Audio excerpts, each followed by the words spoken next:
आज हम लोग एशिया महाद्वीप के बारे में पढ़ने वाले हैं। इससे संबंधित जितने भी महत्वपूर्ण तथ्य होंगे जो परीक्षा में आ सकते हैं, उन सभी को हम लोग डिस्कस करेंगे। तो ये आपके सामने जो मैप है, यहाँ से जो मैं ड्रॉ कर रहा हूँ, ये आपका एशिया महाद्वीप के अंतर्गत आता है।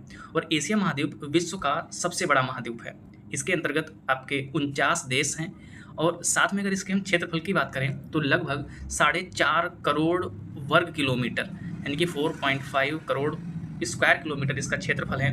ये मैं क्यों बता रहा हूँ, क्योंकि हो सकता है कि भाई जो एग्जामिनर है वो थोड़ा सा वो लगा के बैठा हो, तो घटते क्रम में एरिया के हिसाब से या फिर देशों की संख्या के हिसाब से कोई प्रश्न बना दे।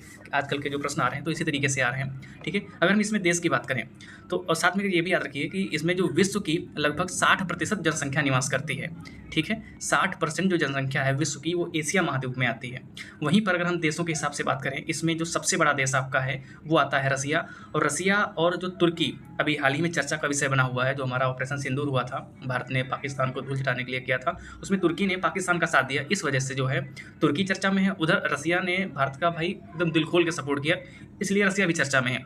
और दोनों ऐसे देश हैं जो आपके एशिया और यूरोप, और तुर्की भी आपका एशिया और यूरोप दोनों महाद्वीपों में ये आते हैं, ठीक है। तो इनकी बाउंड्री की बात कर लें अगर, तो एशिया महाद्वीप के बारे में देखें तो इसका जो पूर्वी क्षेत्र है, पूर्वी क्षेत्र यानी कि जो रूस का पूर्वी क्षेत्र है, पहले इसमें क्या थोड़ा सा जो एरिया था अलास्का, ये जो आप यहाँ पे देख रहे हैं ये अलास्का का रीजन है, ये पहले रूस के अंतर्गत था और कालांतर में इसने क्या हुआ, यूएसए ने इसको खरीद लिया था। तो वर्तमान में जो अलास्का है वो किसका पार्ट है, वो आपका जो पार्ट है उसके अंतर्गत। इसके अलावा इसके पूर्वी क्षेत्र में यहाँ पर आपका यूराल पर्वत है, जो एशिया को यूरोप और एशिया में डिवाइड करता है ये यहाँ से। और ये आपका कैस्पियन सागर है जो जलीय क्षेत्र के माध्यम से एशिया और यूरोप को अलग करता है।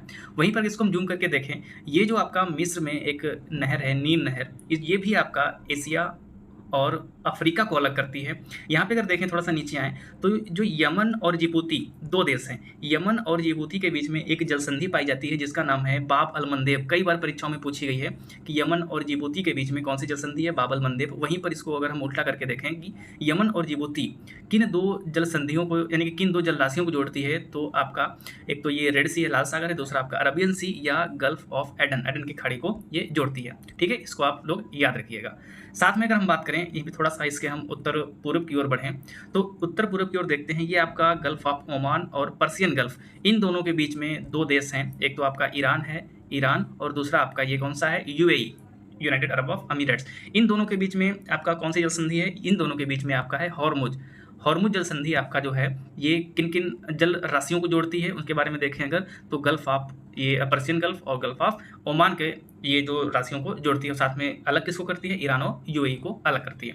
ये हो गया आपका, ठीक है। अगर हम यहीं पे आगे बढ़ें थोड़ा सा, अगर इनके हम कुछ देश हैं इनके घटते क्रम में एरिया के हिसाब से देखें तो आपको पता है कि जो सबसे बड़ा देश है एरिया के हिसाब से विश्व में और आपका एशिया में भी, वो आपका रूस है। दूसरे नंबर पे आपका चाइना आता है, फिर कजाकिस्तान है, फिर भारत है अपना, और उसके बाद में मंगोलिया। ये 5 देश आप याद रखिएगा, इससे ऊपर आपका नहीं पूछेगा।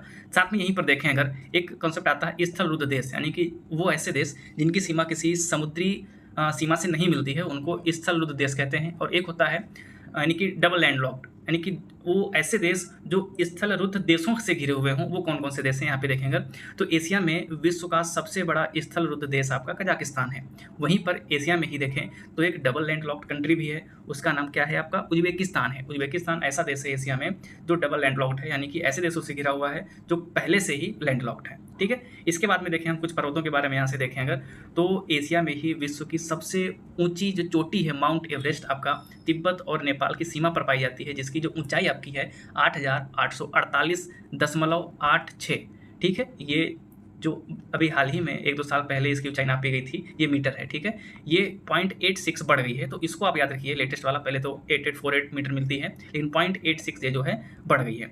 इसके बाद में बात करें तो जो एशिया की सबसे गहरी झील है वो बैकॉल झील है, जो आपकी रूस के अंतर्गत आती है। ये झील जो आपकी बैकॉल झील है ये एशिया की सबसे गहरी झील है। साथ में सबसे लंबी नदी यांगसी नदी है जो चाइना से होकर बहती है। उसके बाद में हम देखें सबसे बड़ा जनसंख्या वाला देश, देखिए वैसे तो अभी जब तक हमारी सेंसस नहीं होती है तब तक तो हम चाइना को ही मानेंगे, लेकिन कुछ जो जनसंख्या के यूएन के द्वारा डाटा निकाला गया उसके अकॉर्डिंग देखें तो भारत जो है विश्व का सबसे ज़्यादा जनसंख्या वाला देश बन गया है। वहीं पे सबसे बड़ा मरुस्थल देखें इसका तो मंगोलिया में आपका एक गोबी मरुस्थल पड़ता है, तो जो एशिया का सबसे बड़ा मरुस्थल के रूप में जाना जाता है। वहीं पर एक जो आपका तिब्बत में पठार पड़ता है, पामीर का पठार, जो विश्व की छत के रूप में जाना जाता है, वो आपका तिब्बत में पड़ता है। प्रमुख श्रृंखलाएँ जो हैं आपकी हिमालय हो गई, हिंदू कुश, अल्ताई, जाग्रोस वगैरह हो गई।